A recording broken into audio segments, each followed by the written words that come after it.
じゃあバスケット人生において、影響を与えてくれた選手、コーチ3人、結構やっぱ取材でもよく聞かれるんだけど、はい、まあ影響を与えた指導者誰ですかって言われて、バスケを始めるきっかけをくれたのは父親だったから、父親と言ったんだけど、プロに入ってからは、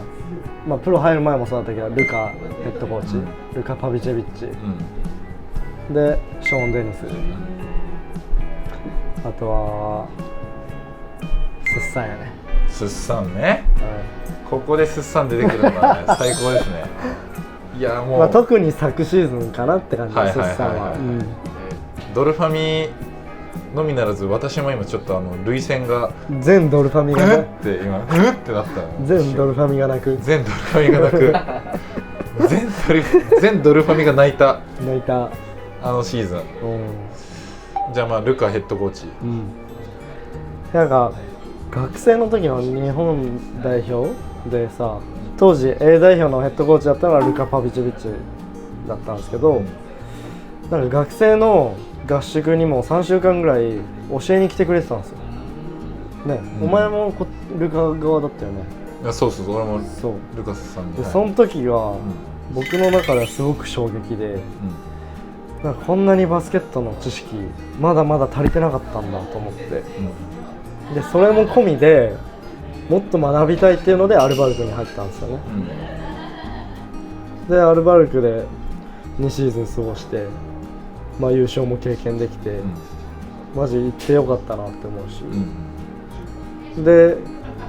その後だよね、レンタル移籍だったけど滋賀に行って、まあ、拓磨も一緒にやって、でショーン・デニスさんと会って、でもそのレンタル移籍もまあ最後こう2チームぐらいに迷ったりしたんですけど、ショーンさんのバスケットに魅了されて移籍を決めたというか、だから行ってやっぱバスケットのなんかアルバルクの時に培ったこう知識の部分だったりとかをよりなんか自由性を出してくれたバスケット、引き出しの数もすごく多いんで、こうなんか自分のバスケットにもよりフィットしてるなっていう。だからショーンさんはショーンさんでまた違った知識もすごく教えてくれてたか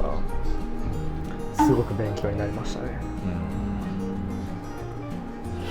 で、いや染みますね。全ドルファミがなく、次はスッサンよ。もっと染みるかもしれん。ちょっと聞かして。結構聞かしてってボディーブローがすごいんだよ。いやいや、まあ大きいエピソードがあるってわけじゃないけど、なんか昨シーズンシーズン終わった時に、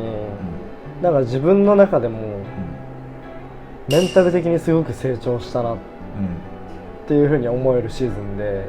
自分だけじゃなくて結構コーチ陣とかも言ってくれたりとか、まあ、スッサン本人からも直接言ってもらったりとかして、でそれの影響を与えてくれたのは間違いなくスッサンで、でその前のシーズンに俺キャプテンやってるよね。ちょいちょい方々では言ってるんですけど、キャプテンあんまりやりたくはなかったんですよ最初。まあでもやるからにはちゃんとやりますっていうので、まあ、ワンシーズンやったんですけど、ポイントガードとしてこう戦術の部分だったりとかいろいろこう話したりするけど、なんかそうじゃないところ、戦術じゃないところのコミュニケーションの部分を、なんか俺がキャプテンの時にスッサンに一回違った言い方だった時は話された時があって、でまあ確かになと思って、でそれはもう俺がキャプテンはシーズン終盤の時だったね。でそういうことかっていうのもなんとなくその時に気づいて、で次のシーズンスッサンがキャプテンやりたいって言ってくれて、俺の中でもキャプテンはもうお腹いっぱいだったから、ぜひお願いしますっつって、まあ、チームとしてもコーチもスッサンにお願いしてやってもらったけど、やっぱリーダーシップの部分、そのスッサンにはスッサンのリーダーシップの部分があるけど、俺もそのコミュニケーションの取り方の部分だったりとかを、そのキャプテンやりたくないって言ったけど、それこそショーンさんにやってくれって言われて、それが絶対経験になるからって言われたよ。成功したシーズンとかではなかったけど、なんか1年間キャプテンやったことによって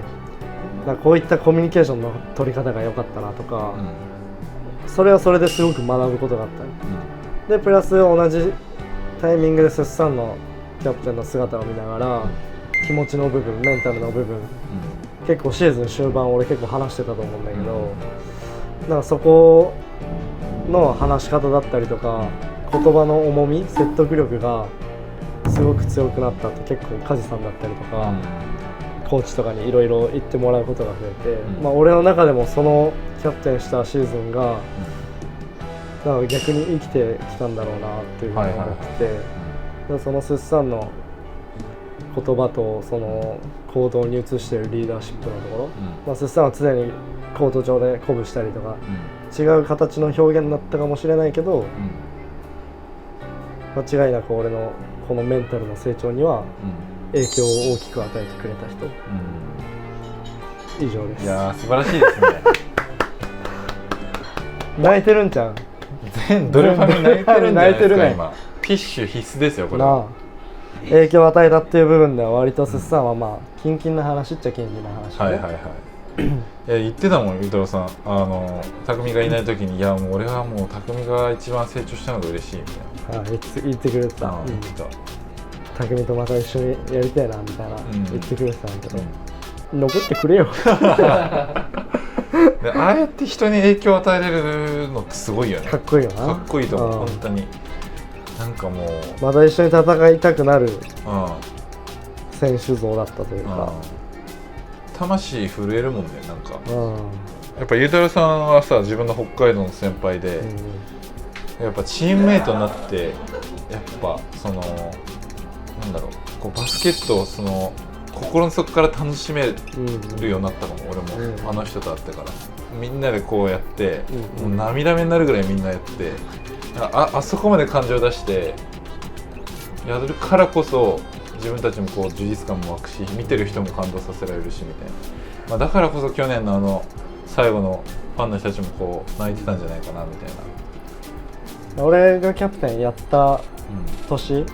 俺初めてノーシントンだったよ、で結構長引いちゃって、で怪我人が俺だけじゃなくて、結構 4,5 人出ちゃって、7人とか8人でドルフィンズ戦うことになって、で外国人選手も怪我しちゃったから、途中で、当時アラン・ウィリアムズが途中で来てくれて、アランがすごく感情を表に出してくれる選手で、スッサンもその人数少ない時に、何かできることないかっていうので、多分そのリーダーシップの部分、もっとやっぱその感情を出して周りを鼓舞することでっていうのを、多分俺が見ててもスッサンがそこで変わったのがすごい印象的で、7、8人で勝ってたんで、その負けれない戦いで勝って、そこでもドルファミの人たちにも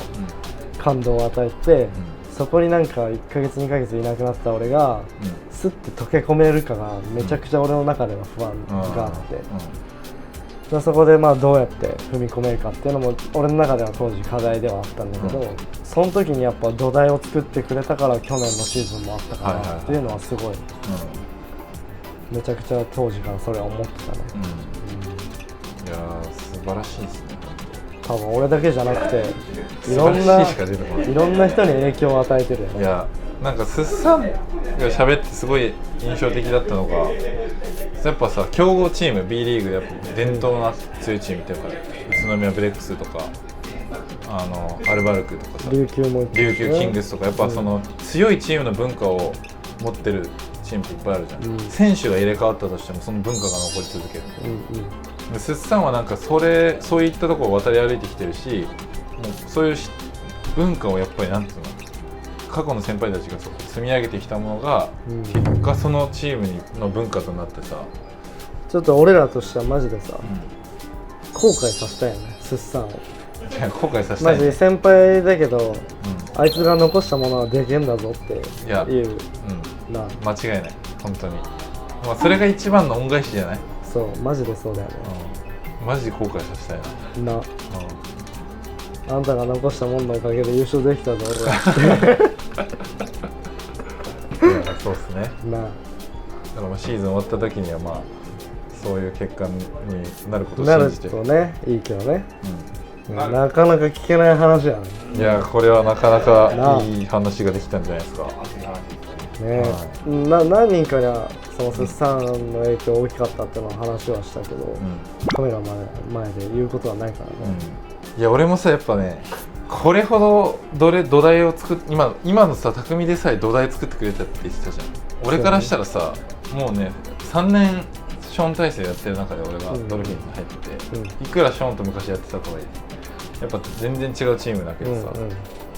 そこに入るのめちゃくちゃ難しかったんだけど、まあだから一人だもんね、その新加入その日本人選手が、いやでもなんかみんな受け入れてくれてね本当、今もう俺の話だけになっちゃったけどタクもいやもう俺お腹いっぱいだもういいんじゃない。普通に俺聞きたよ、タクマの影影響を与えた。いや俺一人かね分かんないんだよね。そのまあショーン・デニス、大野敦さん、もう一人が何人もいる。ああなるほどね、決めれないかな、やっぱでも大きくやっぱこの2人に出会えプロになってやっぱ特にまあそうだよね、